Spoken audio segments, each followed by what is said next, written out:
What's up, everyone? Welcome to Malt Muser Whiskey Reviews. I am Eric. On the bar for today, we have an Islay Barley face-off. Bruichladdich Islay Barley 2011 versus Bruichladdich Islay Barley 2012. As always, nose, taste, finish reviews of these whiskeys are coming your way. I will tell you about their value, give you my final thoughts, final score, tell you which one I think is the better of the two, the one you should spend your money on, if any. And of course, leave you with a malt musing. But first, take a second. Smash that subscribe button. Make sure you don't miss these reviews. I'm dropping them every Friday on YouTube, as well as Tuesday Happy Hour. You'll get update for that every Tuesday, 8 p.m. Eastern Time. Bruichladdich, progressive Hebridean distillers, as they call themselves, located on the island of Islay. Islay, of course, known for its heavily peated whiskeys, but these aren't. These both come from the regular Bruichladdich line, and you are not going to find much in the way of peat in these whiskeys. The Port Charlotte line is their heavily peated expression, and the Optimore, they're super heavily peated. So what we're looking at here is these are pretty much annual releases that Bruichladdich does. And just to give you a sense of what these bottles look like, there you go, pretty much the same label. This is their updated label. And these still come in these tubes. Now, Bruichladdich is discontinuing packaging on some of their core range stuff. I'm not sure if it will affect these or not. So each year, Bruichladdich puts out this Islay Barley release. And what makes this special, Bruichladdich is a big believer in terroir, or that, climate and soil can really affect the barleys and thus the flavors of whiskey, depending on where they're grown and where they are made. So each of these is showcasing some specific farms on Islay. The 2011 has 5 different farms that they sourced the barley from. The 2012, 7. So a few more on this one. I'm not going to try and read these names to you, but they do provide maps and locations of where they all are. Both of these are bottled at 50% ABV. Both of these are unchill filtered and naturally colored, as they say right here on the bottle. The bottom here. First, let's look at the 2011. So the 2011 is a mix of, this is a 6-year-old. It was bottled distilled 2011, bottled 2018. 6 years old, aged in oak casks. A little bit more deep information you can find on the internet will tell you that it is about 6 years, ex-bourbon cask, and then is also aged in some different wine casks, including Sauternes and some Austrian sweet wines. The 2012 is an 8-year-old, so the next release bumped up the age 2 years. This also ex-first fill bourbon, I believe 75%, 25% ex-French wine casks. So we are looking at two whiskeys with different wine casks, a little bit different wine casks, but more importantly, different ages, despite being both at 50%. So that's the tail of the tape on both of these. I'm going to get these in the glass, and we are going to get started on this tasting. First up, the 2011 Bruichladdich Islay Barley. So point of comparison, here's the 2011, here's the 2012. I mean, not much difference in color there at all. Maybe this one is a little bit more of a reddish hue, but hard to tell. Okay, on the nose, 2011 Bruichladdich Islay Barley. It is sweet. It has that classic Bruichladdich barley note, which I characterize as kind of just like a farm note, like an old barn, kind of just malted grain. Wet grass. There's a little bit of spice and a little bit of citrus. All in all, this is a very barley, malt forward, sweet, honeyed, quite delicious nose. Moving on over to the 2012. Again, 2 years older on this one.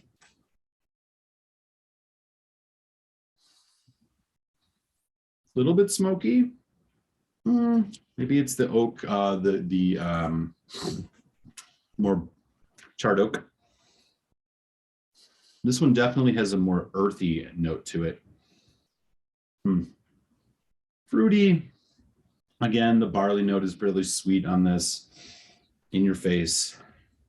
A bit more muted though. And then there's a little bit of that pear citrus from the French wine, honey, things like that. So really between the two on the nose, the 2011 a bit fresher, a bit more balanced. This one, the 2012, a bit oakier, a bit more subdued.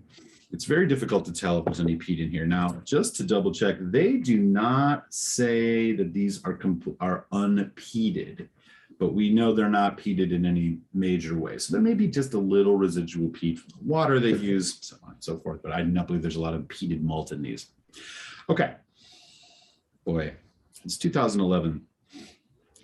Kind of almost vanilla custard thing going. Let's get into the taste on this 2011 Cilantro.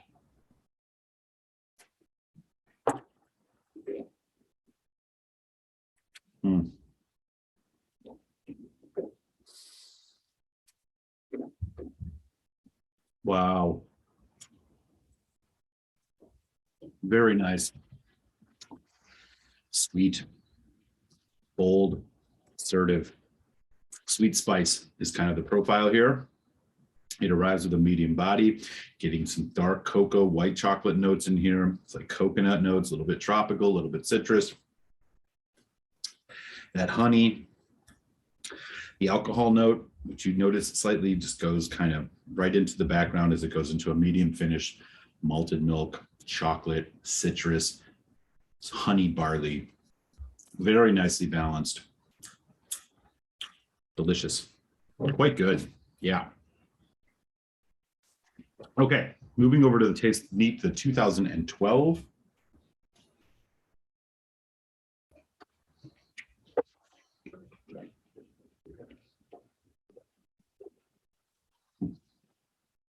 Different.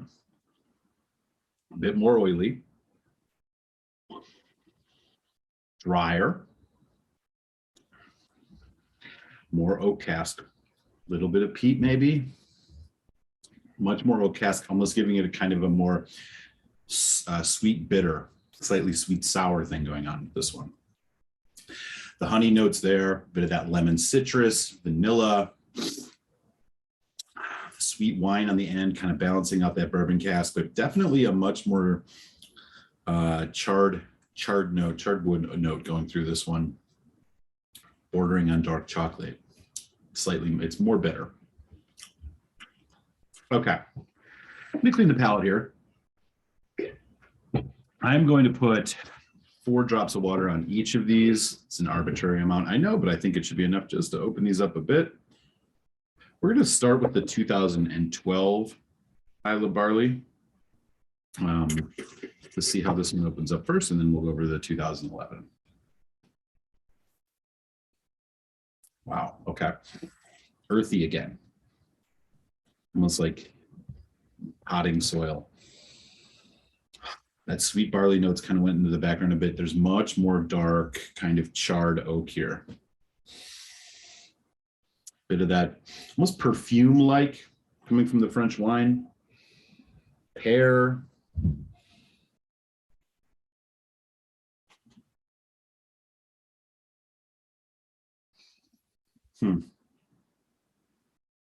It's slightly smoky for sure. Okay, here we go with the 2012.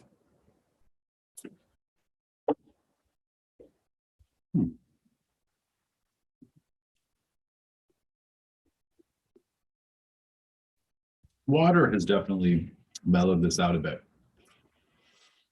But again, that charred oak and earthiness is still very there. It's got the bitter note, the sour note. The sweet is coming through with pear, honey, slightly even floral.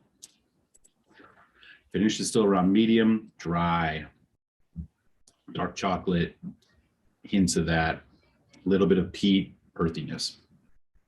Yeah, I definitely feel like I'm picking up peat on the 12.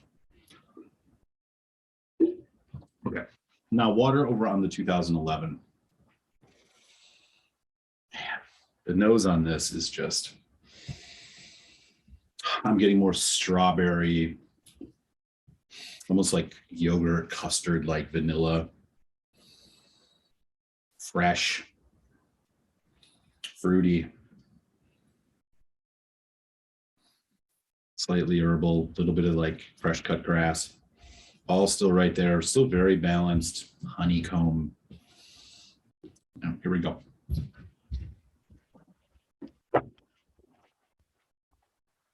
Mm-hmm.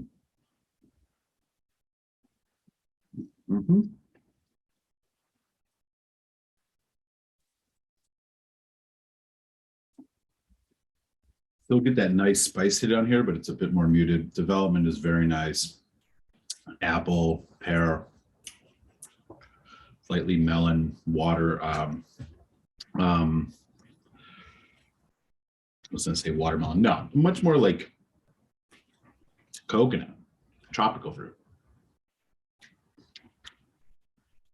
Medium finish, hints of dark chocolate, slightly more drying with water. I think I prefer the 2011 neat, and I prefer the 2012 with water.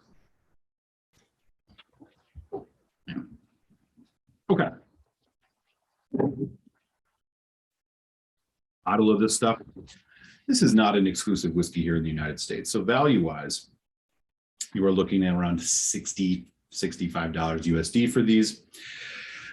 Considering the integrity of the malt, they are non-chill filtered, they are natural color. They're bottled at 50%. I think that these are both medium to medium high value. I think the 2011 is medium high value. I think the 2012 is medium. If that portends what you expect me to say in the my final thoughts on these whiskeys, well, then you're smart, because we're going to get into that right now. So I'll be straight up right at the beginning. I think the 2011 is the clear winner here. The balance is better. It doesn't have as much of this bitter sour note that I picked up in the 2012, which I don't particularly enjoy. I'm not quite sure why it's so strong in this. It really does showcase the Bruichladdich style a lot more. Now, guess Winston, you want to come up? Come say hi. Yeah. Winston, the whiskey cat, is here. You know, there are a couple extra farms that are sourcing the barley for the 2012, which may account for some of the flavor here. But generally, I think they really hit the nail on the head with the 2011. You really can't go wrong with either of these, but I would strongly point towards the 2011 as the way to go over the 2012, despite it being 2 years younger. The youth does show up a little bit. But again, look, at the end of the day, these are both quality expressions from Bruichladdich. They're a distillery that's doing a lot of things right. You got to love the high ABV.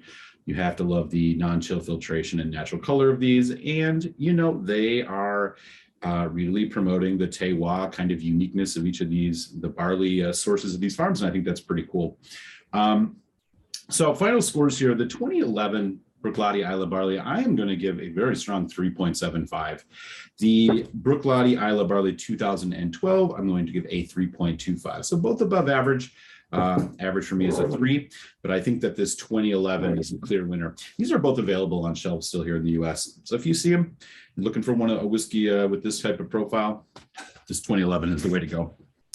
All right, y'all. So yeah, once again, Bruichladdich Islay Barley 2011 release, our distiller 2011 vintage, 3.75, 2012, 3.25.